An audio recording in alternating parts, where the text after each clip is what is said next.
ये कहानी है पम्मी और उसके परिवार की। पम्मी के दो बेटे थे। बड़ा बेटा दिशांत एक फैक्ट्री में काम करता था और छोटा बेटा नकुल एक डॉक्टर था। पम्मी के दोनों बेटों की शादी हो गई। बड़े बेटे की शादी एक गरीब घर की लड़की से हुई, जबकि छोटे बेटे की शादी एक अमीर घर की लड़की से हुई। पम्मी छोटी बहू का स्वागत बड़े प्यार से करती है और बड़ी बहू पर इतना ध्यान नहीं देती। छोटी बहू अपने साथ बहुत सारा दहेज लाई थी, चमचमाती हुई गाड़ी, गहने, कपड़े। अरे वाह बेटा, तुम्हारे पापा ने तो बहुत कुछ दिया है। बड़ी बहू तो मुंह उठा के आ गई है। पम्मी की ऐसी बातें सुनकर कोमल को बहुत बुरा लगता है। अगले दिन, मॉम, आपके घर में बहुत मच्छर है, मैं तो पूरी रात सो ही नहीं पाई और यहाँ तो ऐसी भी नहीं है। अरे हाँ बेटा, हमारा तो कूलर पंखे से काम चल जाता है, तो ऐसी की क्या ज़रूरत है। नहीं मॉम, मुझे मेरे कमरे में ऐसी चाहिए। अच्छा ठीक है बेटा, मैं तुम्हारे कमरे में ऐसी लगवा दूंगी। तभी बड़ी बहू आती है। प्रणाम माँ जी। हाँ खुश रहो बेटा। अरे डिम्पल बेटा, तुम भी तैयार होके आ जाओ, आज तुम दोनों की पहली रसोई है। डिम्पल और कोमल किचन में जाती है। कोमल गाजर का हलवा बनाती है और डिम्पल अपने फोन में देखकर खीर बनाती है। अब दोनों बहुएं अपना अपना पकवान परोसती है। पम्मी खीर खाती है। पम्मी को खीर कुछ खास पसंद नहीं आती, फिर भी अरे वाह बेटा, खीर तो बहुत अच्छी बनी है। पम्मी गाजर का हलवा खाती है, उसे हलवा बहुत पसंद आता है। हाँ, गाजर का हलवा भी अच्छा बना है। सुनो कोमल, तुम आज घर का सारा खाना बनाओगी।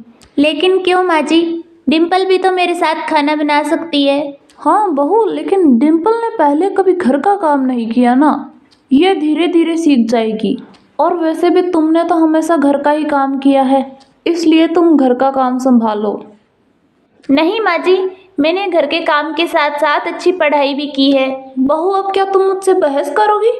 अरे नहीं नहीं माँ जी, आपने कहा है तो मैं घर का काम करूँगी। ये माँ जी भी ना डिम्पल की ही तारीफ करती रहती है, लेकिन जब उसकी काम चोरी का पता चलेगा ना उनको, तब उनको समझ में आएगा। अभी तो उनको पैसों का घमंड हो रखा है। डिम्पल को अपने पति के डॉक्टर होने पर बहुत घमंड था, इसलिए वो कोमल और उसके पति को अपना नौकर समझती थी। देवर जी, मैंने अपनी साड़ियाँ ड्राई क्लीन के लिए दी है, तो आप उनको वहाँ से ले आइए। ठीक है भाभी, मैं आपकी साड़ियाँ ले आऊँगा। कोई ज़रूरत नहीं है भाभी की साड़ियाँ लाने की। अरे इनके पास पैसे हैं तो क्या हम इनके नौकर बन जाएंगे? ये सुनकर डिम्पल गुस्सा होकर वहाँ से चली जाती है। कुछ देर बाद, मॉम, दिवाली आ रही है ना, इसलिए मैं आपके लिए साड़ी लाई हूँ, आप यही पहनना। हाँ बहू, मैं यही साड़ी पहनूंगी, लेकिन गिफ्ट देना क्या तुझे ही आता है? मैं भी तेरे लिए एक गिफ्ट लाई हूँ। तभी कोमल, माँ जी, आप मेरे लिए क्या लाए? अरे पैसे कोई पेड़ पर थोड़ी ना उग रहे हैं, जब मेरे पास पैसे होंगे तब तेरे लिए भी ले आऊंगी। लेकिन माँ जी, आप डिम्पल के लिए तो लाइए। हाँ, लेकिन ये भी तो मेरे लिए साड़ी लेके आई है। कोमल, तुम मेरी बराबरी करना छोड़ दो, मेरे पति तो डॉक्टर है, मुझे तुम्हारी तरह पाई पाई के लिए तरसना नहीं पड़ता।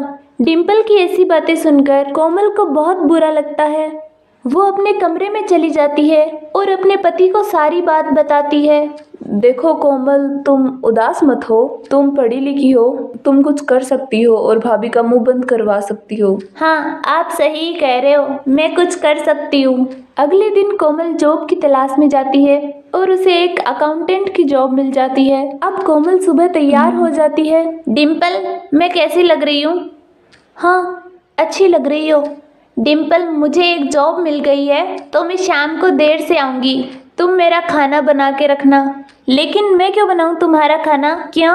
इतने दिन मैं भी तो बनाती थी सबका खाना। ऐसा कहकर कोमल ऑफिस के लिए निकल जाती है। घर का सारा काम डिम्पल को करना पड़ता है। अब कोमल को जो भी चाहिए होता था वो अपनी इच्छा से ले आती। एक दिन कोमल आईफोन लेके आती है। डिम्पल आईफोन देख के चौंक जाती है और अपने पति से कहती है, नकुल, मुझे आईफोन चाहिए।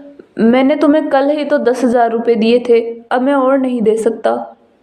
अब डिम्पल को अपनी गलती का एहसास हो जाता है।